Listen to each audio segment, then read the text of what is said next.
Hello everyone. हम लोग start करने वाले हैं आज चैप्टर इलेक्ट्रिक चार्जेस एंड। तो सबसे पहले हम लोग समझने वाले हैं कि चार्ज कितने टाइप के होते हैं, इनकी वैल्यू क्या है और इनकी प्रॉपर्टीज क्या है। तो कोई भी सब्सटेंस या कोई भी मटेरियल किससे बने होते हैं? इलेक्ट्रॉन, प्रोटॉन और न्यूट्रॉन से, करेक्ट। तो हमारे पास यहाँ इस डेटा को देखें, इसमें क्या है? इलेक्ट्रॉन का एक गिवन मास है, प्रोटॉन का भी गिवन मास है और न्यूट्रॉन का भी गिवन। तो ग्रेविटेशनल चैप्टर में हमने ग्रेविटेशन में क्या पढ़ा था कि अगर दो मास है तो उसमें ग्रेविटेशनल फोर्स लगता है, करेक्ट। सिमिलरली इलेक्ट्रॉन के पास अगर मास है, उसी तरीके से इसके पास चार्ज भी है। चार्ज क्या है? 1.60 इंटू 10⁻⁻19 कूलम। इंपॉर्टेंट बात क्या है कि दोनों का मैग्नीट्यूड अगर आप देखोगे सेम है। साइन क्या है? सिर्फ अपोजिट है। इलेक्ट्रॉन क्या है? Minus of this amount and proton क्या है? Plus of this amount. जहां तक बात है न्यूट्रॉन की, तो कोई चार्ज नहीं होता है, न्यूट्रल होता है, no charge. Another point, it has a magnitude. Charge के पास मैग्नीट्यूड है बट नो डायरेक्शन। और इसके बारे में हम लोग क्या समझ सकते हैं? चार्ज के पास मास है तो ग्रेविटेशनल फोर्स भी हो रहा है। अगर इसके पास चार्ज है तो हमने इसे 10th में पढ़ा होगा कि सेम चार्जेस क्या होते हैं? रिपेल करते हैं, एक दूसरे को मूव करते हैं अवे फ्रॉम ईच अदर। अगर हमारे पास अपोजिट अगर चार्ज है तो ये क्या करेंगे? अट्रैक्ट करेंगे। ये क्या करेंगे? अट्रैक्ट करें। एज फॉर एग्जांपल, कॉम्बिनेशन अगर हम ले लें इलेक्ट्रॉन एंड इलेक्ट्रॉन का, ये क्या है हमारा? माइनस माइनस रिपेल कर रहा है। अगर हम लोग प्रोटॉन ले लेते हैं, प्लस प्लस है, भी रिपेल है। लेकिन हम लोग इलेक्ट्रॉन प्रोटॉन लेते हैं तो क्या होगा? अट्रैक्ट करेगा। लेकिन हम लोग न्यूट्रॉन के साथ किसी का कॉम्बिनेशन बनाते हैं, इलेक्ट्रॉन या प्रोटॉन का, यहाँ पर कोई फोर्स अप्लाई नहीं होगा।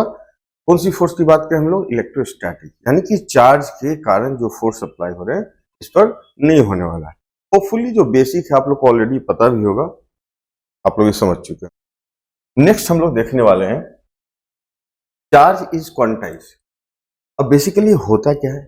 अ charge of an object is always an integral multiple of e. समझने वाली बात यह है, सपोज हमारा एक बॉडी है, ये हमारा एक बॉडी है, इस पर पहले से चार्ज हमारे पास, मान लो कि N1 हमारे पॉजिटिव चार्ज है, यानी कि प्रोटॉन है। दैट मीन्स प्लस ई है। का मतलब कि चार्ज क्या है? इलेक्ट्रॉन का जो वैल्यू है चार्ज का प्लस फॉर्म में है। और यहां से इस पर कहीं से हमने सप्लाई किया N2, क्या है वो? इलेक्ट्रॉन को, यानी कि N2 नंबर ऑफ इलेक्ट्रॉन इस पर हम लोग सेंड किए। तो नेट चार्ज इस पर क्या होने वाला है? आप सिंपल देखोगे तो N1 पॉजिटिव है, माइनस N2 टाइम्स। तो N1 माइनस N2 क्या है हमारा? इंटीजर है। और हमारा किसका मल्टीपल है? ई का है। तो कोई भी सब्सटेंस मटेरियल पर जो नेट चार्ज होने वाले हैं वो मल्टीपल ऑफ ई होने वाले हैं। अनदर एग्जांपल हम लेकर देखते हैं। सपोज इस पर 10 इलेक्ट्रॉन पहले से किसी का ऑब्जेक्ट पर सपोज, और यहां से हमने 8 प्रोटॉन यानी कि पॉजिटिव चार्ज इस पर सप्लाई हुआ, यानी कि यहां से इलेक्ट्रॉन इजेक्ट किया। तो दैट मीन्स हमारा कितना हो गया? 10 माइनस था प्लस 8, दैट मीन्स -2 इलेक्ट्रॉन, यानी इस पर कितना चार्ज होगा अभी? -2 ऑफ इलेक्ट्रॉन का। होपफुली इस कंसेप्ट को आप समझे होंगे कि चार्ज इज क्वांटाइज, इसका सेंस क्या है बेसिकली। तो जब भी चार्ज का अमाउंट आएगा वो फ्रैक्शन में नहीं आने वाला। ऐसा नहीं है कि 1.5 इलेक्ट्रॉन होने वाला है या 1.4 होने वाला है, 7/2 होने वाला है, ऐसा नहीं होगा। जब भी होगा वो इंटीग्रल, मतलब कि +1 2 3 4 5 -1 2 3 5 या न्यूट्रल जीरो भी हो सकता है, करेक्ट। अनदर हम लोग कंसेप्ट देखने वाले हैं, charge is conserve. The charge of an isolated system is conserve. अब बात है कि चार्ज अगर कंजर्व है तो इसका सेंस क्या है? आपने देखा होगा कि किसी भी ऑब्जेक्ट को रब करते हैं, जैसे कॉम्ब है, ड्राई हेयर पर रब करने पर इस पर चार्ज आ जाता है। हो सकता है कि इस पर नेगेटिव चार्ज वो आ जाए। तो चार्ज यहाँ पर ट्रांसफर हो रहा है एक फॉर्म से दूसरे फॉर्म में, ठीक है। अब वहां पर वो न्यूट्रल था, रब किया, उसके हीट एनर्जी मिलता है, उससे क्या हो, चार्ज इस पर ये मूव कर गया, तो ये क्या बन गया, नेगेटिव चार्ज बन गया। जिससे आया होगा वो क्या बन गया होगा, पॉजिटिवली चार्ज हो गया हो। लेकिन अगर कंप्लीट सिस्टम को ले लें, सपोज हम लोग यहाँ पर अगर इस बात करें कि कॉम और यहाँ पर ये हमारा हेयर है, सपोज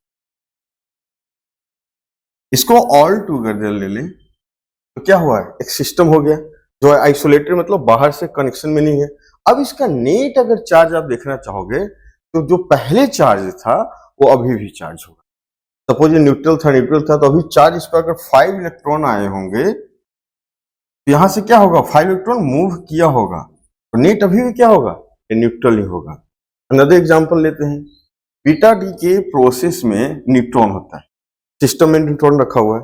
अभी डीके में क्या होता है कि प्रोटॉन बनता है और एक इलेक्ट्रॉन बनता है। तो बेसिकली इंडिविजुअल आप देखोगे सिस्टम में तो आपको दिखेगा एक प्रोटॉन है, एक इलेक्ट्रॉन है, लेकिन हो क्या रहा है, बेसिकली ऑल टुगेदर चार्ज को ऐड करने पर ये क्या है, अभी वो न्यूट्रल है। यानी पूरे सिस्टम जो आइसोलेटेड सिस्टम है डीके प्रोसेस के अंदर, जो सिस्टम के अंदर हो रहा है, वहां पर नेट चार्ज क्या है, जीरो है। तो सेंस इसका ये है कि चार्ज इसका जो आइसोलेटेड सिस्टम का जो नेट चार्ज होता है वो हमेशा क्या होता है, कंजर्व होता है।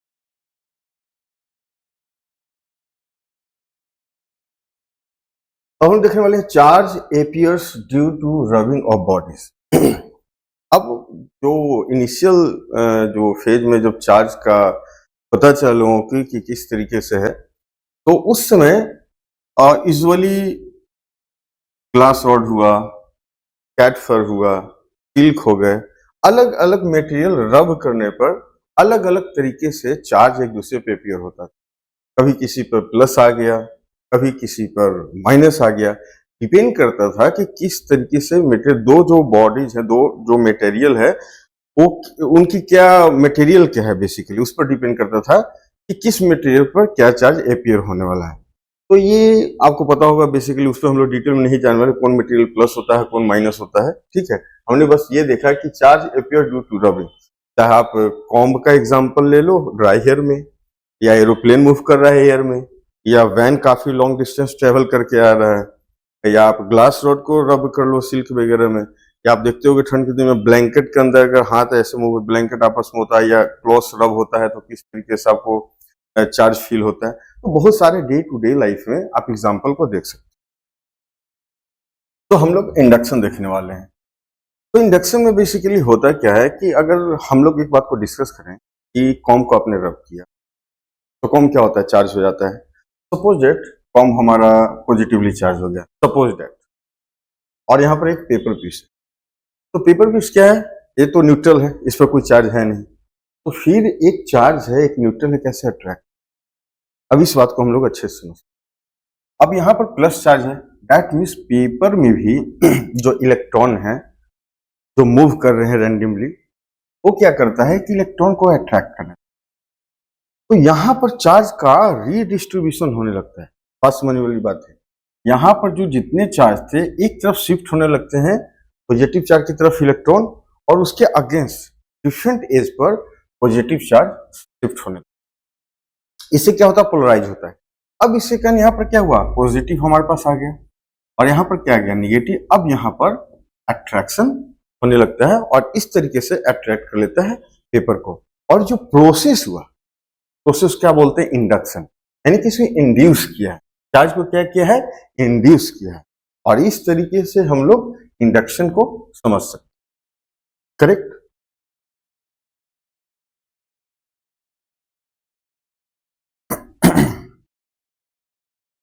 हम लोग देखने वाले हैं कूलम्ब्स लॉ। कूलम्ब्स लॉ होता क्या है, तो सपोज यहां पर हमने एक चार्ज लिया प्लस U1, करेक्ट, और एट सम डिस्टेंस एक चार्ज यहां प्लेस है U2, और इन दोनों के बीच का जो डिस्टेंस है वो क्या है, R।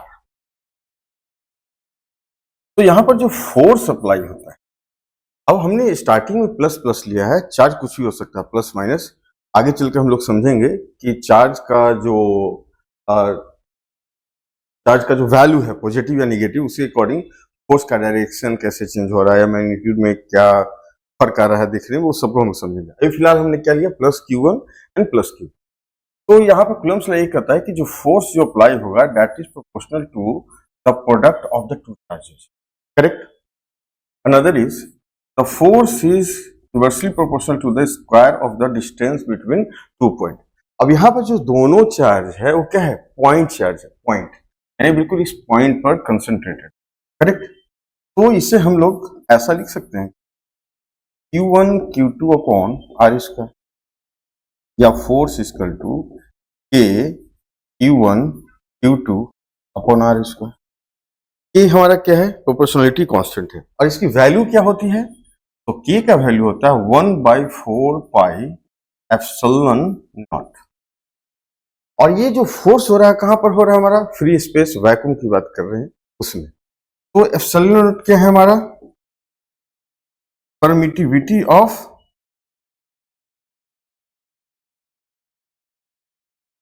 फ्री स्पेस, या वैक्यूम भी आप बोल सकते हो। तो यहां पर जो हमने फोर्स का जो वैल्यू निकाला ये क्या है, मैग्नीट्यूड है।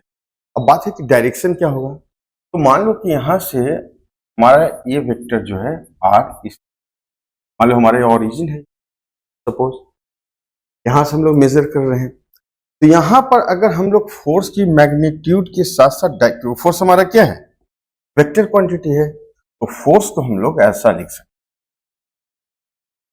हैं, Q1 Q2 upon are square R vector. R vector क्या है, आर यूनिट वेक्टर है, इसका मैग्नीट्यूड 1 है और डायरेक्शन क्या है, ये लॉन्ग है, यानी फ्रॉम Q1 टू Q2। अब यहाँ पर क्वेश्चन है कि अगर आप माइनस Q2 होता तो क्या होता है, तो माइनस Q2 अगर होता, सपोज डेट यहाँ पर फोर्स हमारा क्या हो जाता है, समझने वाली बात है, माइनस के Q1 Q2 upon are square R unit vector. अब देखो माइनस साइन क्या रिप्रेजेंट कर रहा है, इस तरफ, यानी क्या होगा, अट्रैक्ट कर रहा होगा। तो साइन जो हमारा है चार्ज का, उसके अकॉर्डिंग डायरेक्शन खुद ब खुद वो मैनेज हो जाता है। तो हमारा यहाँ पर क्या हो गया, ये मैग्नीट्यूड हुआ, और यहाँ पर हमारा as a vector quantity magnitude plus direction. तो फोर्स हमारा क्या होगा, यहाँ पर ये वेक्टर क्वांटिटी हो। तो दो चार्जेस के बीच जो फोर्स लग रहा है हम लोग इस चीज को समझ चुके हैं, और ये हमारा क्या है, कूलम्ब्स लॉ है। अब इसमें थोड़ा सा और बात है कि अगर मीडियम चेंज हो जाए, अगर मीडियम चेंज हो जाए तो फिर फोर्स हमारा चेंज हो जाता है। वो डिपेंड करता है किस मीडियम में रखा गया है, वो हम लोग आगे कवर करेंगे। अब हम देखने वाले हैं इलेक्ट्रिक फील्ड होता क्या है। सबसे पहले हम लोग समझते हैं कि कोई चार्ज अगर किसी स्पेस में रखा हुआ है, सपोज यहाँ पर प्लस Q चार्ज रखा हुआ है, हम लोग प्लस से स्टार्ट कर रहे हैं, उसके बाद उसके अकॉर्डिंग जो भी चार्ज का साइन चेंज होगा, डायरेक्शन भी चेंज हो जाएगा। तो इलेक्ट्रिक फील्ड क्या होता है कि अगर यहाँ पर कोई चार्ज हमारा रखा हुआ है प्लस Q, सपोज यहाँ, इसके कारण ये स्पेस में इलेक्ट्रिक फील्ड लाइंस ऐसे ऐसे इमेजिनरी बोल सकते हो, जो रियल में एग्जिस्टेंस में नहीं होता है, वो स्प्रेड होता है, वो हम लोग आगे चल के देखेंगे। तो किसी प्लस Q चार्ज के लिए किसी एक डिस्टेंस पर एक इलेक्ट्रिक फील्ड एग्जिस्ट, अभी हम लोग मैग्नीट्यूड की बात कर रहे हैं, करेक्ट। और इस इलेक्ट्रिक फील्ड के कारण अगर कोई चार्ज Q, स्मॉल चार्ज, इसको हम लोग क्या बोलते हैं, स्मॉल चार्ज या टेस्ट लेकर आते हैं, इस पर फोर्स लगता है, वो फोर्स क्या लगता है, F, करेक्ट। तो हम लोग electric field, charge and force के बीच रिलेशन देखने वाले हैं, क्या होता है। यहां से हम लोग देखते हैं कि फोर्स अगर निकालते सिंपल, तो हमारा क्या होता है, K Q मान लो भी प्लस है, K Q upon are square magnitude होता है, करेक्ट। और इलेक्ट्रिक फील्ड जो होता है वो बोलता है फोर्स अपॉन Q, बहुत अच्छी बात। तो फोर्स हमारा क्या है यहाँ पर, K Q Q upon are square into Q, ये कैंसिल हुआ, अपने पास क्या आ गया के क्यू अपॉन। सो अगर इलेक्ट्रिक फील्ड की मैग्नीट्यूड की बात करें तो क्या हो गया के क्यू अपॉन आर स्क्वायर। लेकिन इलेक्ट्रिक फील्ड क्या है, हमारा वेक्टर क्वांटिटी है, करेक्ट। तो वेक्टर क्वांटिटी है तो फिर डायरेक्शन भी होगा इसमें, उसके बारे में हम लोग डिस्कस करते हैं। तो डायरेक्शन क्या होगा इसके बारे में हम लोग समझने का कोशिश करें। अब पॉजिटिव चार्ज है तो जब भी पॉजिटिव होगा तो अवे फ्रॉम द पॉइंट, यानी कि इस तरीके से होगा, यानी कि इलेक्ट्रिक फील्ड का अगर वैल्यू होगा with direction R unit vector, यानी कि सपोज हमारा ये ओरिजिन है समाना, यहां से R vector away from Q unit vector, तो यह क्या है आर यूनिट वेक्टर जिसका मैग्नीट्यूड 1 है अवे फ्रॉम क्यू प्लस है। तो अब बात होती है कि सर अगर माइनस हो जाए तो, अगर इसका चार्ज माइनस क्यू हो जाए तो क्या होगा, देखो आप इसे पढ़िए। तो इलेक्ट्रिक फील्ड क्या हो जाएगा माइनस के क्यू अपॉन आर स्क्वायर, देखा, यानी ये क्या शो कर रहा है कि इलेक्ट्रिक फील्ड का डायरेक्शन कुछ ऐसा हो गया होगा। तो साइन जो हमारा है चार्ज का खुद ब खुद ऑटोमेटिक एडजस्ट हो जाएगा डायरेक्शन। क्लियर होगा होपफुली आप लोगों को।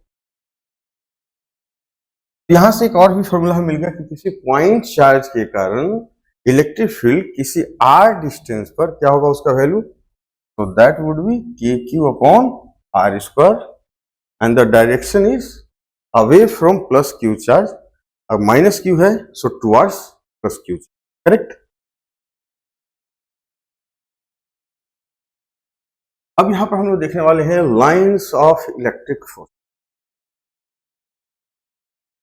अब प्लस क्यू चार्ज है यहां पर, तो इससे जो लाइंस निकले ये बेसिकली क्या होता है कि रियल में फिजिकल एग्जिस्टेंस में होता नहीं है, ये हम लोग अपने स्टडी के लिए कन्वीनियंस के लिए हम लोग इसको ड्रॉ करते हैं। तो प्लस क्यू अगर चार्ज होगा तो अवे फ्रॉम चार्ज आएगा, और कहां तक जाने की चांसेस है, अगर कोई स्पेस में नहीं है चार्ज से तो इन्फिनिटी तक जाने चांस है। अगर ये single plus Q, minus Q है तो कहां से आ रहा होगा इन्फिनिटी टू माइनस क्यू की तरफ, यहाँ पर प्लस प्लस चार्ज है, आप देख सकते हो कि इस तरीके से इसकी मूवमेंट हो रही है away from plus Q. Plus और माइनस है तो कहां से ओरिजिनेट होगा, प्लस से होगा और कहां जाएगा माइनस की तरफ, करेक्ट। अगर यहां पर प्लस प्लस है तो अवे फ्रॉम प्लस चार्ज, क्या होगा away from plus charge, correct.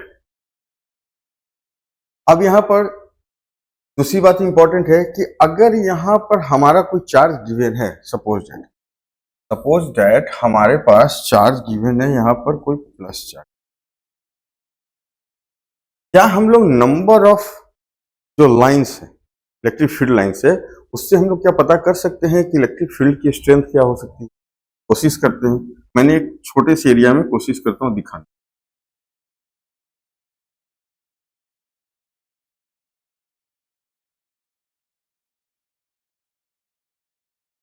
अब सपोज करो कि आप ये एरिया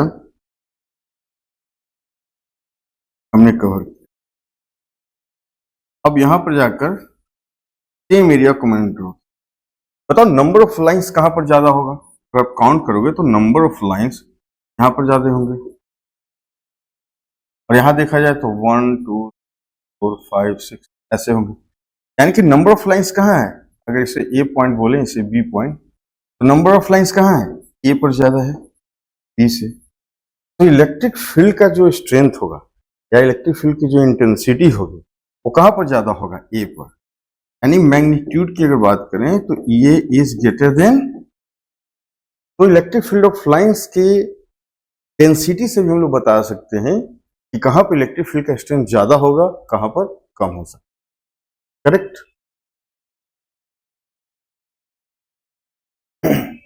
अब हम लोग आगे देखने वाले हैं कुछ इसकी प्रॉपर्टी है जो हमने अभी डिस्कस किया है, फिर भी देखते हैं। Lines of force helps to visualize the nature of electric field, they have no physical existence. हम लोग अपनी अंडरस्टैंडिंग के लिए विजुलाइज करने के लिए तो ड्रॉ करते हैं, बेसिकली में इसका कोई फिजिकल एग्जिस्टेंस नहीं है, ये रियल में नहीं पाया जाता है, अपनी स्टडी के लिए ऐसा।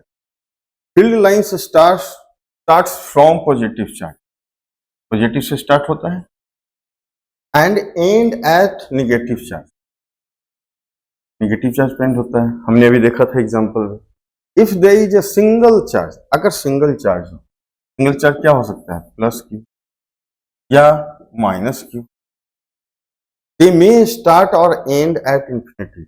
अगर प्लस है तो इंफिनिटी की तरफ जा रहा होगा, अगर वो माइनस है इंफिनिटी से माइनस की तरफ आ रहा होगा, सिंगल चार्ज है अवेलेबल तो, correct. Two field lines can never cross each other. चलो इसको भी देखते हैं।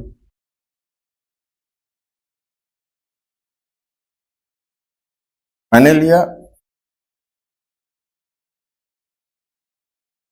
इस तरीके से लिया, ये दो फील्ड लाइंस है, अगर इस पॉइंट पर क्रॉस कर रहा है, इसका मतलब क्या हुआ, इसका ये टेंजेंट है फील्ड लाइंस, तो एक पॉइंट पर दो डायरेक्शन इलेक्ट्रिक फील्ड का नहीं हो सकता, पॉसिबल है, कंट्राडिक्ट है, किसी एक पॉइंट पर एक ही डायरेक्शन होगा, तो दैट मीन्स दो हमारे जो फील्ड लाइंस हैं कभी भी एक दूसरे को क्रॉस नहीं कर सकते। अब हम लोग देखने वाले हैं इलेक्ट्रिक फ्लक्स क्या होता है, और ये किसी सरफेस एरिया के थ्रू अगर electric field of lines cross कर रहे हैं तो कितने नंबर ऑफ लाइंस होंगे, उसको क्या बोलते हैं, फ्लक्स बोलते हैं, उसको हम लोग देखने वाले। हम लोग सपोज दैट ये एरिया है जिसका वैल्यू क्या है, delta S, correct, delta s. तो यहां पर सबसे पहले हम लोग तो ये समझने वाले हैं कि एरिया वेक्टर क्या होता है। किसी भी सरफेस है, सपोज ये बोर्ड है, बोर्ड का पॉजिटिव नॉर्मल वो आपको एज्यूम करना है, इस साइड को हमने लिया ये बिल्कुल परपेंडिकुलर, तो यहां से परपेंडिकुलर हमारा क्या है, ये है, ये पॉजिटिव नॉर्मल हमने लिया, ठीक है। ये क्या हो गया हमारा एरिया वेक्टर, एरिया ये है लेकिन इसका वेक्टर क्या है, एरिया वेक्टर ये है जो दिखाया येलो कलर से। और इलेक्ट्रिक फील्ड हमारा क्या है, ये बीच का एंगल क्या है, थीटा। तो इस केस में कितने इलेक्ट्रिक फील्ड ऑफ लाइंस इस एरिया से क्रॉस कर रहे होंगे, वो क्या है, हमारा फ्लक्स है। इसका क्या होता है basically formula, E dot delta S, dot product of electric field and the vector, vector area vector का डॉट प्रोडक्ट। तो अगर इसको सिंपल देखा जाए तो क्या बन जाएगा, ये E delta s cos theta, theta क्या है in between E and delta s. So अगर हमारा कंटिन्यूअस एक बॉडी हो, उसमें अगर हमें फाइंड आउट करना हो तो क्या कर देंगे, सिंपल इंटीग्रेट कर देंगे, और कंप्लीट बॉडी पर इंटीग्रेशन करने से क्या मिल जाएगा, total flux through that particular surface. Flux is क्या है, स्केलर क्वांटिटी, ये हमारा क्या है, स्केलर क्वांटिटी, क्योंकि डॉट प्रोडक्ट क्या होता है, स्केलर क्वांटिटी, वेक्टर क्वांटिटी नहीं है। हम लोग बेसिक थोड़ा देखने वाले कुछ मैथमेटिकल टर्म है। सॉलिड एंगल क्या होता है, आपने देखा होगा स्ट्रीम का कोण, अगर आप बहुत ही ध्यान से देखो तो क्या है, पार्ट ऑफ कोई स्फीयर होगा, आप देख सकते हो, ये हमारा सेंटर है, थोड़ा सा रफ बन चुका है। यहाँ पर सॉलिड एंगल का वैल्यू क्या होता है, दैट इज एरिया, कौन सा, ये वाला एरिया, ये एरिया अपॉन रेडियस जिससे वो स्फीयर बना हुआ है, ये क्या देगा हमारा सॉलिड एंगल। सिमिलरली अगर यहाँ पर थीटा निकलना है, ये सिंपल एंगल, तो क्या हम लोग जानते थे, एल यानी कि आर्क लेंथ, आर्क का लेंथ यहां से यहां तक की अपॉन रेडियस हमें क्या दे देगा, angle between this two lines. आपको पहले से शायद पता होगा, फिर मैंने एक बार जस्ट रिकॉल के लिए आपसे शेयर किया। अब यहां पर हम लोग देखने वाले हैं गॉस लॉ क्या होता है। The flux of net electric field through a close surface equals the net charge enclose by the surface divided by epsilon not. Suppose यहां पर हमारा कोई एक एरिया है ऐसे, इसमें चार्ज है Q1 और ये हमारा क्या है Q। अब इलेक्ट्रिक फील्ड होगा कुछ भी, डीएस एरिया है हम लोग बनाया, तो अगर कंप्लीट हम लोग देखना चाहते हैं इससे कितने इलेक्ट्रिक फील्ड ऑफ लाइंस निकल रहे हैं, यानी कि फ्लक्स क्या निकल रहे हैं, तो फ्लक्स का जो वैल्यू होगा वो बेसिकली किसके बराबर होगा, Q enclose upon epsilon. Enclose मतलब जो Q, जो सरफेस जो आपने एज्यूम किया गॉसियन सरफेस, उसके अंदर चार्ज कितने इनक्लोज, यहाँ पर चार्ज कितना इनक्लोज है, Q1 plus Q2 upon epsilon not. अब क्वेश्चन आता है कि अगर बाहर में अगर Q3 रखा हो तो फिर भी क्या होगा, यही होगा, क्योंकि डिफाइन किया गया है जो चार्ज इनक्लोज्ड है उसके बारे में हम लोग बात कर रहे हैं, जो बाहर में उसके बारे में बात नहीं कर रहे हैं। वो किस पर डिपेंड कर रहा है फ्लक्स, जो चार्ज इनक्लोज है सरफेस पर। लेकिन यहां पर अगर Q4 डाल दें अब चेंज हो जाएगा। अब हमें क्या करना होगा, इसमें Q4 भी ऐड करना। होपफुली आपको समझ में आया होगा गॉस लॉ कैसे बोलता है और कैसे हम लोग फ्लक्स किसी भी सरफेस के अंदर चार्ज इनक्लोज है तो किसके बराबर होता है, क्यू इन मतलब charge enclose upon epsilon naught. ये क्या है, परमिटिविटी ऑफ फ्री स्पेस, आपको पहले से पता है। अब कोई हमारे पास सिमेट्रिकल मतलब कि शेप हो, सपोज अगर हम लोग यहाँ पर ऐसे कोई स्फीयर ले लें और इस पर चार्ज है, सॉरी इसके अंदर चार्ज हमें दिया हुआ है प्लस Q, ठीक है। अब यहां से हमें बताना है कि कितने इलेक्ट्रिक फ्लक्स निकल रहे होंगे और उसके थ्रू हमें अगर फाइंड आउट करना है इलेक्ट्रिक फील्ड, तो पता है कि सेंटर पर रखा हुआ है तो इलेक्ट्रिक फील्ड का वैल्यू सभी जगह क्या होगा, सेम होगा। एक स्फीयर है उसके सेंटर पर चार्ज रखा हुआ तो इलेक्ट्रिक फील्ड क्या होगा, सभी जगह सेम होगा। तो सिंपल क्या कर सकते हैं, ई लिया डॉट डीएस मतलब एक छोटा सा एरिया लेंगे वो आप निकाल सकते हैं। डीएस हम लिखे, इसका डॉट प्रोडक्ट क्या होगा, क्योंकि ई और एरिया वेक्टर के बीच कितना डिग्री है, 0। एक एग्जांपल बता रहा हूं तो सिंपल ये क्या बन जाएगा, ई इंटीग्रेशन ऑफ डीएस, और डीएस का इंटीग्रेशन पूरा सरफेस पर करोगे तो क्या हो जाएगा, ई 4 पाई आर स्क्वायर हो जाएगा।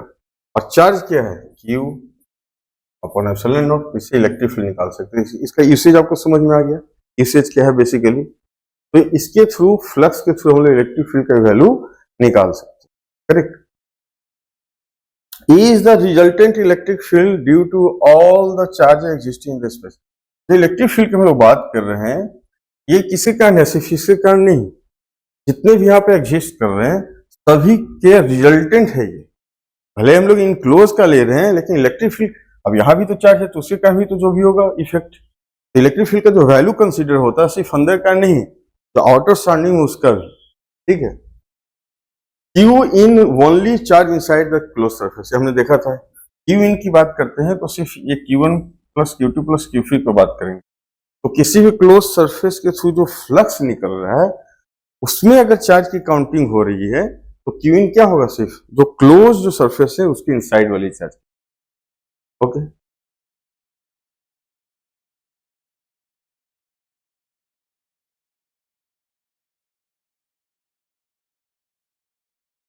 अब हम देखने वाले हैं field due to an infinite long straight uniformly charge by. अब इससे थोड़ा सा कुछ बेसिक मैं चीज बताता हूँ, उसके बाद हम लोग आगे मूव कर सकते हैं। सपोज हमारे पास ये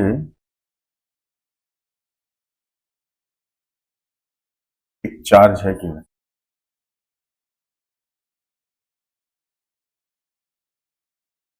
इनफाइनाइट है मतलब आगे भी है। अब यहां से किसी एक सर्टेन डिस्टेंस पर आर पर, यानी इससे आर पर कहीं भी, चाहे वो ये पॉइंट हो या ये पॉइंट हो, कहीं भी आर अगर वो डिस्टेंस है वहां पे इलेक्ट्रिक फील्ड सेम हुआ। क्यों, इसका थोड़ा सा हम लोग ग्लिम्स देखते हैं क्यों। मान लो कि यहाँ से कोई भी एक स्मॉल आप लोगे चार्ज का, यहाँ से सेम डिस्टेंस यहाँ से, क्योंकि हर एक का सिमेट्री यहाँ मिलेगा, क्योंकि बहुत ही इनफाइनाइट में तो क्या है काफी लॉन्ग है, तो जिस पॉइंट पर आप देखोगे उससे सिमेट्री ऊपर भी उतना चार्ज होगा नीचे भी होगा।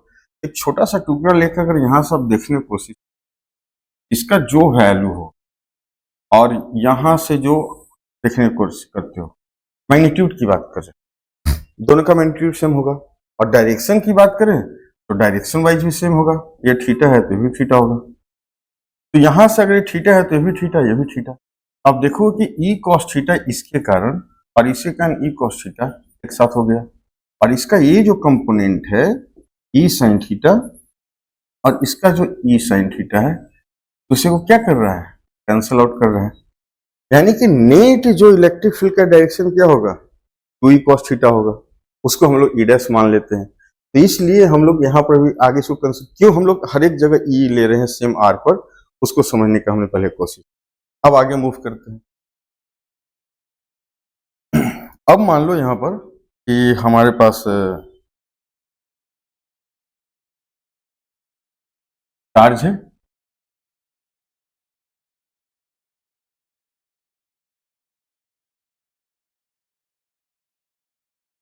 हमें पता चल गया कि एक सर्टेन डिस्टेंस पर कहीं भी ई होगा। सपोज ये पेन हमारा है काफी लॉन्ग है, यहाँ से ये इलेक्ट्रिक फील्ड आर पर जितना होगा यहाँ भी उतना ही होगा, यहाँ भी इतना ही होगा, यहाँ भी इतना ही होगा, इसके पूरे सराउंडिंग में। होपफुली आपको समझ में आ रहा होगा। तो यहाँ से अगर आर डिस्टेंस पर हमने जो इलेक्ट्रिक फील्ड का वैल्यू होगा, यहाँ से भी आर डिस्टेंस पर उतना ही होगा, यहाँ से भी आर डिस्टेंस पर इनटू द बोर्ड कहीं भी, वो आर डिस्टेंस बिल्कुल सर्कुलर सेम होने वाला है। ठीक है, तो हमने क्या किया, एक गॉसियन सरफेस,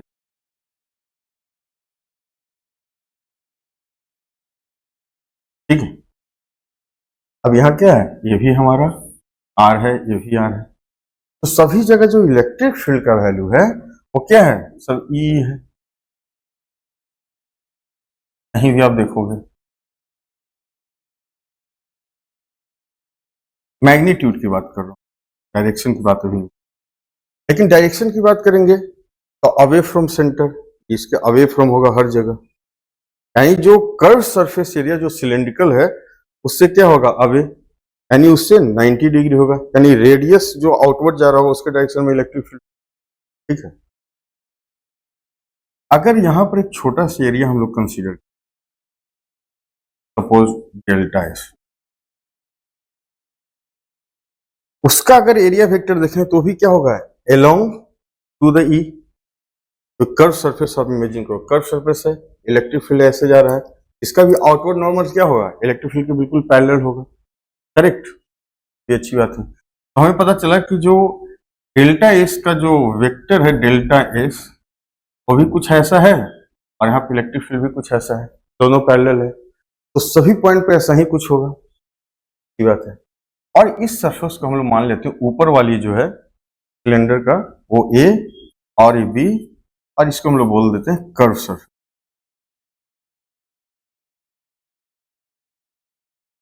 अब हम लोग क्यों ऐसा कर रहे हैं, इसके पीछे रीजन है कि हम लोग चाहते हैं कि इस इनक्लोज सरफेस के अंदर टोटल फ्लक्स अगर पता चल जाए तो उसके थ्रू हम लोग इलेक्ट्रिक फील्ड भी निकाल सकते हैं।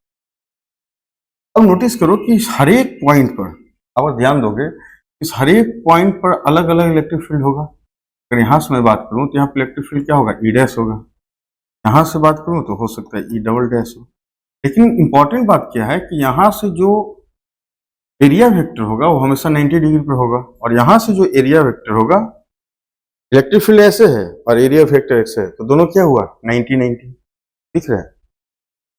तो वो सरफेस बी से, यानी फ्लक्स की बात करें, यानी कि फ्लक्स अगर बात करें, फ्लक्स थ्रू एरिया ए,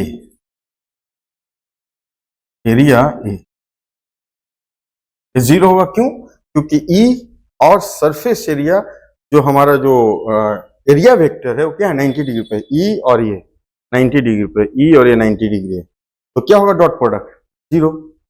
उसी तरह फ्लक्स थ्रू एरिया बी, इसकी बात कर रहे हैं, इसकी बात,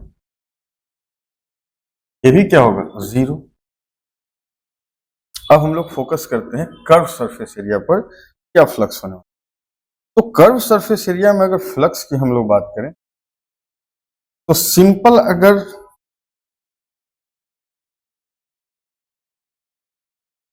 ई डॉट डीएस, ये हमारा सब जगह फिक्स है, ठीक है, और डीएस उसके बीच क्या है 0 डिग्री, तो कॉस 0 1, तो सिंपल डीएस हुआ, तो ये हम लोग बाहर ले सकते हैं डीएस। अगर कंप्लीट हम लोग कवर करना चाहते हैं कर्व सरफेस एरिया, तो टोटल हमें फाई किसके मिलेगा, कर्व के लिए, तो ये कितना हो जाएगा डीएस, डीएस का अगर टोटल सरफेस एरिया कंप्लीट करेंगे तो कर्व सरफेस एरिया क्या होता है सिलेंडर का 2 पाई आर, और मान लो कि ये हमारा जो लेंथ है, जो गॉसियन हमने लिया है सिलेंडर का लेंथ ये एल है, तो हमारा क्या हो जाएगा ई 2 पाई आर एल, करेक्ट। होपफुली आपको समझ में आ रहा होगा ये चीजें। तो यहां पर हम लोग अब क्या करने वाले हैं,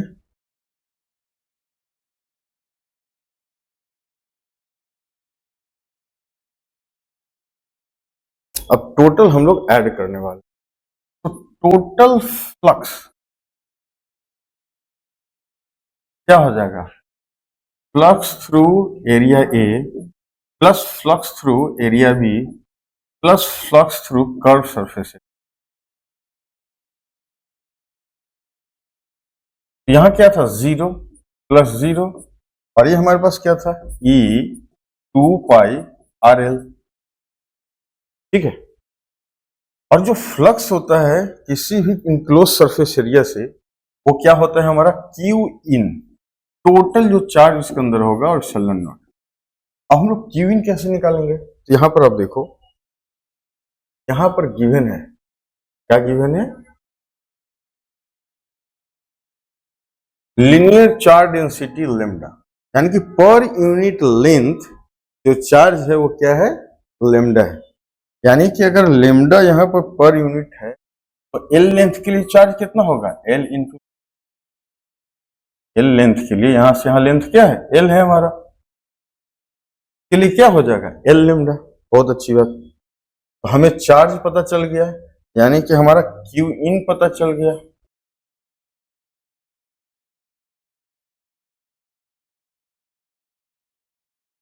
तो क्यू इन हो गया लेमडा एल अपॉन एप्सिलॉन, और हमारे पास इसका वैल्यू क्या है, E 2πRL equal to lambda L by epsilon not.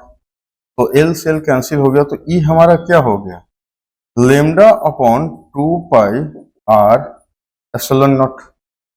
इसको थोड़ा सा अच्छा से लिख दें, तो E equal to lambda upon 2π epsilon naught are.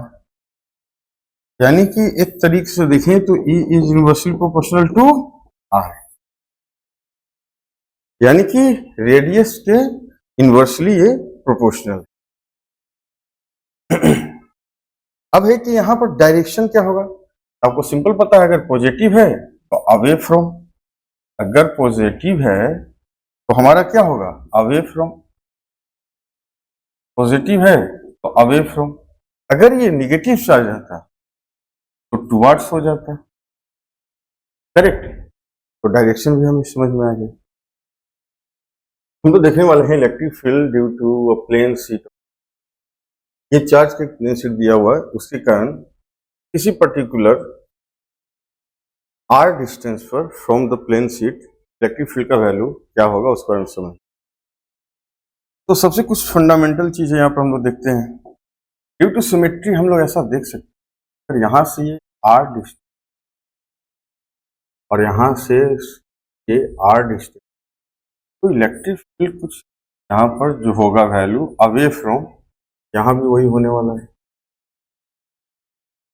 Direction से चेंज रहेगा, मैग्नीट्यूड सेम होगा, करेक्ट।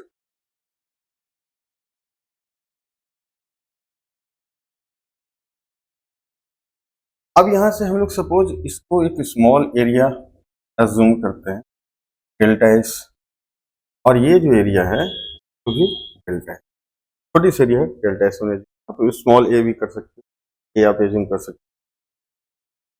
अब यहाँ पर हम लोग देखने वाले हैं कि लेकिन इलेक्ट्रिक फील्ड का जो वैल्यू होगा ये हर एक पॉइंट पर अलग अलग होगा, ठीक है। लेकिन जो कर्व सरफेस जो बन रहा है सिलिंड्रिकल, जो हॉरिजॉन्टल सिलेंडर ऐसा जो दिख रहा है, क्या जो किसी भी पॉइंट पर जो एरिया वेक्टर ये क्या इस तरीके से है, और इलेक्ट्रिक फील्ड कैसा है इस तरीके से, इन दोनों के बीच क्या है 90 डिग्री। सिमिलरली यहाँ पर आप देख सकते एरिया वेक्टर और इलेक्ट्रिक फील्ड के बीच क्या है 90 डिग्री, यानी कि कर्व सरफेस जो है वर्टिकल है, कि चारों तरफ कुछ इस तरीके से होगा, यानी कर्व सरफेस के कारण जो फ्लक्स होने वाला है दोनों का डॉट प्रोडक्ट क्या है 90 डिग्री यानी 0, यानी कि flux through the curve surface both side क्या होने वाला है 0। तो अगर हम लोग इस पॉइंट को ए मान लें और बी मान लें, और यहां से ऐसा हम लोग लिखना शुरू करें कि फ्लक्स थ्रू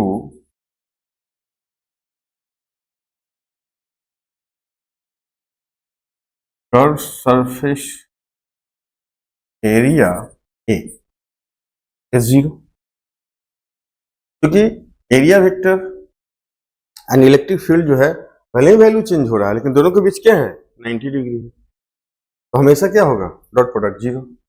उसी तरह सेकंड पॉइंट फ्लक्स, अब बी पार्ट की तरफ, ए पार्ट हमने देखा, बी पार्ट में क्या होगा same, flux through curve surface area B, ये भी क्या होगा जीरो, करेक्ट।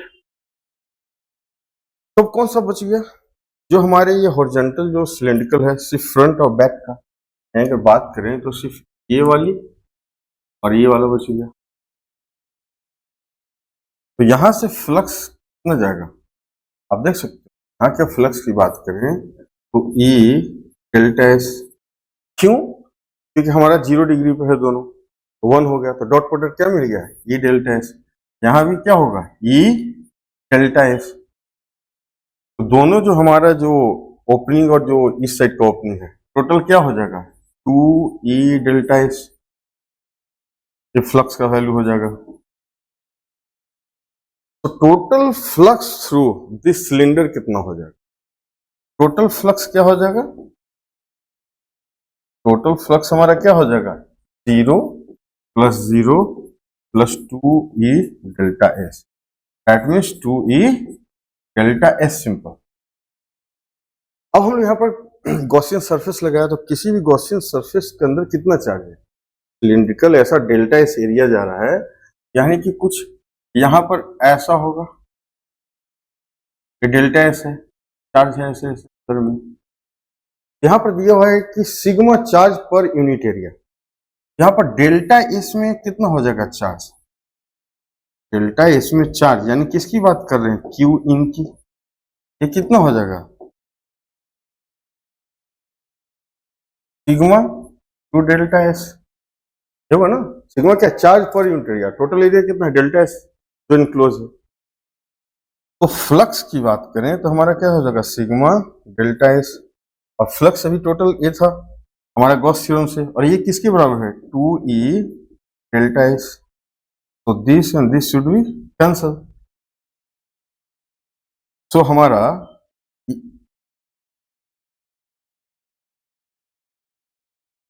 ई का वैल्यू क्या हो जाएगा sigma upon 2 sorry epsilon naught, so E is equal to sigma upon 2 epsilon naught. ये हमारा क्या हो गया इलेक्ट्रिक फील्ड का वैल्यू, इसकी बात करें तो सिग्मा अपॉन 2, और डायरेक्शन की बात करेंगे तो ये यहाँ के लिए अवे फ्रॉम, क्लियर।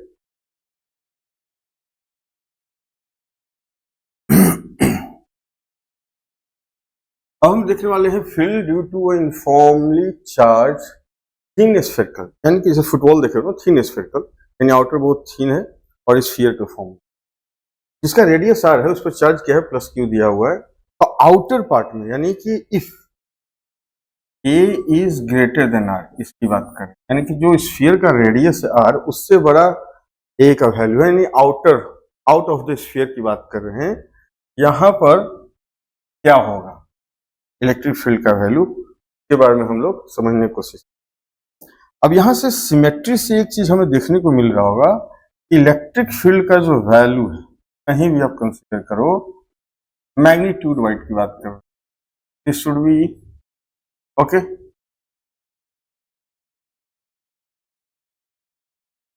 ये क्या होगा ये कोई दिक्कत है नहीं, जब इलेक्ट्रिक फील्ड हमें पता चल गया तो इसके थ्रू हम लोग फ्लक्स निकाल सकते हैं, हाँ निकाल सकते हैं। सपोज यहाँ पर हमने ये ई लिया और यहाँ पे एक स्मॉल एरिया, दैट इज इसका वेक्टर क्या होगा, ये भी अलोंग द ई होगा। आप इमेजिन कोई स्फीयर है, सेंटर से ये जा रहा है इलेक्ट्रिक फील्ड, और यहाँ से एरिया जो वेक्टर होगा वो भी क्या होगा अवे फ्रॉम सेंटर, तो दोनों के बीच एंगल क्या होगा, 0 होगा। तो अगर हम लोग डी फाई की बात करें स्मॉल का, तो क्या होगा, ई डॉट डी एस, सिंपली क्या हो जाएगा, ई डी एस, क्योंकि कॉस 0 1। अच्छा, यानी कि इसको इंटीग्रेट करेंगे तो टोटल फ्लक्स आ जाएगा, और ये हमारा क्या फिक्स है तो बाहर ले सकते हैं, डीएस है। अब डीएस एक छोटा है थिन स्फीयर का आउटर सरफेस का, उसको इंटीग्रेट करेंगे तो कंप्लीट सरफेस एरिया ऑफ क्या आ जाएगा, स्फीयर। तो complete surface area, curve surface area जो हमारा स्फीयर का क्या होता है, 4 पाई आर स्क्वायर। ये हमें क्या मिल गया, फ्लक्स। और गॉस थ्योरम के थ्रू अगर हम लोग फ्लक्स निकालेंगे तो वो क्या होता है, Q in an enclose charge upon epsilon not, होता है, हाँ जी होता है। सो क्यू इन हमारा क्या है, टोटल पॉजिटिव चार्ज है। मान लो कि टोटल पॉजिटिव चार्ज हमारा क्यू गिवन है, तो क्यू अपॉन क्या हुआ, एप्सिलॉन नॉट। कहीं की आपको दिया रहेगा कि ये सिग्मा पर यूनिट एरिया है, अगर वो ऐसा रहेगा तो सिंपल आप क्या करोगे, sigma 4 pi are square upon epsilon not, जैसा तुमको दिया रहे, ठीक है। तो यहां से हम लोग देख सकते हैं कि ये दोनों का वैल्यू क्या है, इक्वल है। तो ई 4 pi are square, sorry R नहीं होगा,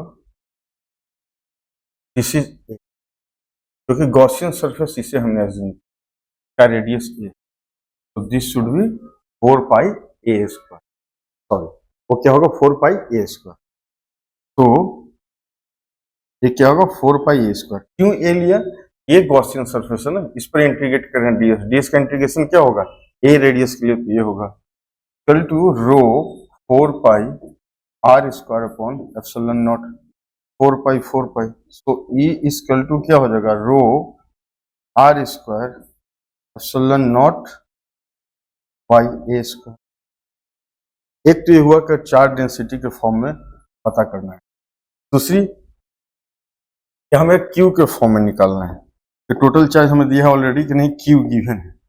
यहां से आप ऐसे कर सकते हो कि 4 pi a square equal to q total charge enclose upon epsilon not, तो ये क्या हो जाएगा, q upon 4 pi epsilon naught a square, तो k Q by a square.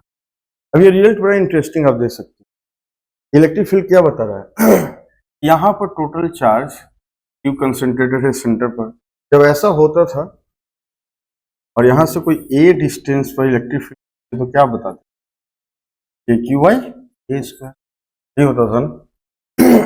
Plus charge है away from centre, plus charge है तो are unit vector लगा दो आप,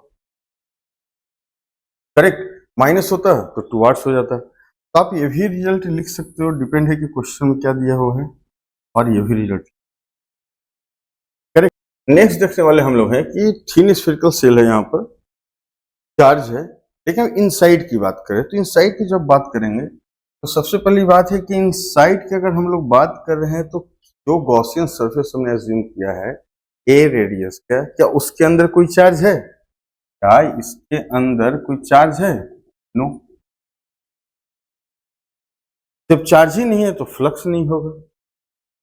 तो अगर एज्यूम हम लोग मान भी ले कि यहाँ पे इलेक्ट्रिक फील्ड ई है, सपोज है यहाँ पर, तो E dot d s equal to q in क्या है, 0 अपॉन एप्सिलॉन नॉट, यानी क्या हो गया, 0। तो ये अगर फिक्स मान भी लेते हैं, जो भी यहाँ वैल्यू हमारे आने वाला है टोटल एरिया का, एरिया आने वाला ई का वैल्यू क्या हो जाएगा, यानी कि इनसाइड द इन स्फेरिकल से इलेक्ट्रिक फील्ड का वैल्यू क्या होगा, 0, करेक्ट। हम लोग देखने वाले हैं अब इलेक्ट्रिक डाइपोल क्या होता है। दो चार्ज है at a distance of 2 that is small distance, minus Q plus Q और दोनों के बीच डिस्टेंस क्या है 2। ये जो सेंटर पॉइंट है हम लोग क्या बोलते हैं,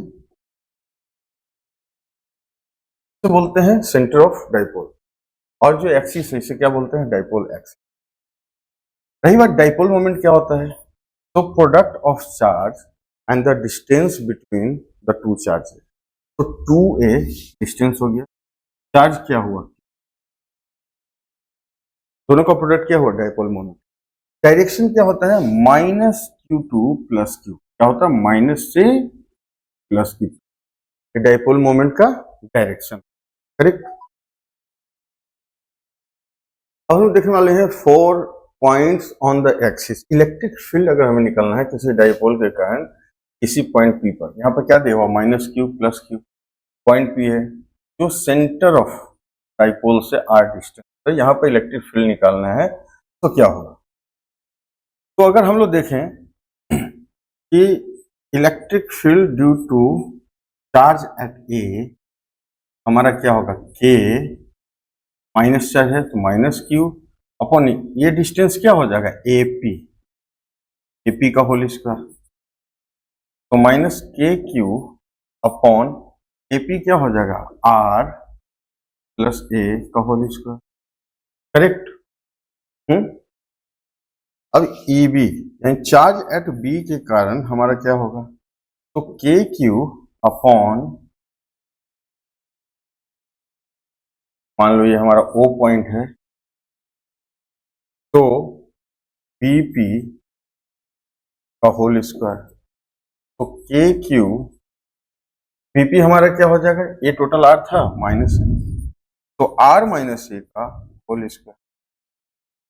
तो नेट चार्ज यहाँ पर हमारा क्या है, अभी मैग्नीट्यूड की बात कर रहे हैं और देख लेंगे इसका डायरेक्शन कैसे होगा।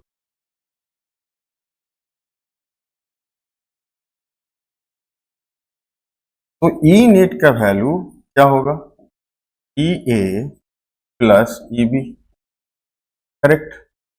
EA का वैल्यू क्या है, KQ upon R plus A का whole square, that is minus, and plus KQ upon R minus A का होल स्क्वायर, करेक्ट। तो KQ अगर कॉमन ले लें तो हमारे पास क्या हो जाएगा, 1/R माइनस A का whole square plus 1/R plus A का होल स्क्वायर। चलिए इसको सोल्व करते हैं, देखते हैं क्या मिलता है। तो KQ R square minus A square का होल स्क्वायर, अभी क्या है, A square minus B square, तो A प्लस B क्या हो जाएगा, 2R, और A माइनस B क्या हो जाएगा, 2A। तो हमारा क्या हो गया, 4AR KQ upon R square minus A square का होल स्क्वायर, करेक्ट। ये हमारा क्या गया, ई नेट का वैल्यू, ई नेट का वैल्यू। अच्छा, यहां पर एक इंपॉर्टेंट बात यह है कि डाइपोल मोमेंट हमारा क्या था, उसका मैग्नीट्यूड 2AQ था। देखो 2AQ अगर ले लेते हैं तो हमारा क्या बच जाएगा, चलो कर ही लेते हैं, 2AQ तो क्या बच गया, 2RK, correct, upon R square minus A square. Hopefully समझ में आ रहा होगा, इसी से लिया इसका प्रोडक्ट कैसे बना। ये हमारा क्या हो गया P, ये क्या हो गया 2RK upon R square minus A square का होल स्क्वायर, ये हमारा क्या हो गया, ई नेट। अच्छा, अगर कंडीशन ये इसमें हो कि R की जो वैल्यू है, सपोज R की जो वैल्यू है वो मच ग्रेटर देन A, काफी है, यानी A को इग्नोर किया जा सकता है, तो ई नेट का वैल्यू क्या हो जाएगा, 2RK P अपॉन R⁴, क्योंकि हमारा टर्म क्या हो जाएगा, 0, तो R से 1 गया, क्या बच जाएगा आर क्यूब, तो 2k अपॉन आर क्यूब। अब रही बात की डायरेक्शन क्या होगा, तो डाइपोल है, चार्ज है, इलेक्ट्रिक फील्ड का डायरेक्शन भी होगा। अब आप यहाँ पर नोटिस,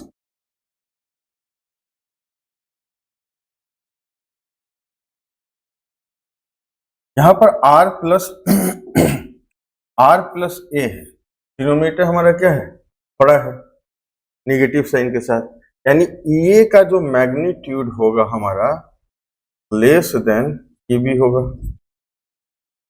ए का जो मैग्नीट्यूड होगा वो ईबी से हमारा लेस होगा, यानी कि ईबी का इलेक्ट्रिक फील्ड का वैल्यू ज्यादा है, यानी कि इस डायरेक्शन में नेट इलेक्ट्रिक फील्ड होगा।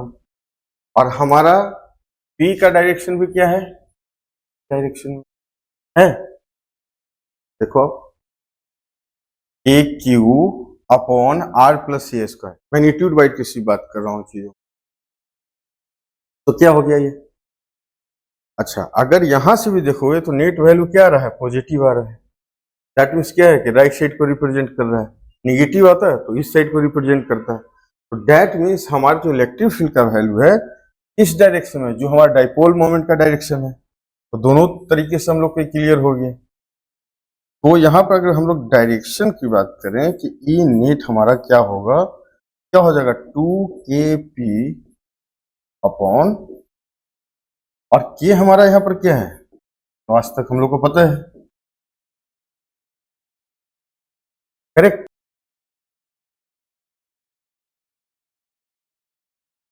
हम लोग देखने वाले हैं कि डाइपोल यहाँ गिवन है, उसी का इक्वेटोरियल पोजीशन, यानी कि ये जो हमारा परपेंडिकुलर जो बाइसेक्टर है, मान लो एम पॉइंट है, तो पी पॉइंट पर इलेक्ट्रिक फील्ड का वैल्यू क्या होगा वो हम लोग देखने वाले हैं। अगर हम लोग बात करें एपी का, एपी डिस्टेंस का एपी, तो एपी इक्वल टू पीवी होगा, and that is square root of R square plus, कोई दिक्कत नहीं। जब डिस्टेंस सेम हो गया, चार्ज सेम है, सिर्फ उसका साइन चेंज है, तो मैग्नीट्यूड बाई जो इलेक्ट्रिक फील्ड का वैल्यू होगा वो सेम होगा। तो अगर ई यहाँ पर है, यहाँ भी ई होगा, और डायरेक्शन हमें बता रहा है कि टुवार्ड्स इधर होगा इलेक्ट्रिक फील्ड और ये अवे फ्रॉम होगा, बात है। तो ये अगर थीटा है, तो पैरेलल लाइन अगर ड्रॉ करें तो ये थीटा, ये थीटा, ये थीटा, यहाँ से देखें तो अल्टरनेट एंगल है, ये भी थीटा हो गया। तो इसको अगर कंपोनेंट को रिजोल्व करें, इस वाले को हम लोग बात करें, इसको रिजोल्व करने का, ये क्या होगा, ई साइन थीटा, और इसके कारण क्या बनेगा, ई कॉस थीटा। अगर हम लोग इसके कारण रिजोल्व करने के कारण, ये क्या बनेगा, ई साइन थीटा, और इसे क्या बनेगा, ई कॉस थीटा। तो ये वाले एक दूसरे को कैंसल आउट कर देगा, करेक्ट। हम लोग नेट इलेक्ट्रिक फील्ड का जो वैल्यू है वो तो हमें मिल चुका है, और डायरेक्शन क्या है, इधर है, यानी कि opposite to the dipole moment. Dipole moment का डायरेक्शन क्या है हमारा, ये। इलेक्ट्रिक फील्ड का डायरेक्शन क्या होगा, ई नेट का, करेक्ट। ई नेट का पहले मैग्नीट्यूड हम लोग देख लेते हैं, तो क्या हो जाएगा, 2e cos थीटा हो जाएगा, दिस प्लस दिस। ई का वैल्यू क्या हो जाएगा, ई का वैल्यू हमें पता है K Q upon are square, यानी एपी का स्क्वायर, तो आर स्क्वायर प्लस ए स्क्वायर। कॉस थीटा का वैल्यू क्या होगा, कॉस थीटा यहाँ निकालने की कोशिश करें, कॉस थीटा क्या होगा, p by h, p by h a p, यानी एम क्या है, ए, इसकी वैल्यू क्या है, आर स्क्वायर प्लस ए स्क्वायर, यानी कि A upon are square plus A square 1/2, इसको लिख सकते हैं 2a q a upon are square plus A square 1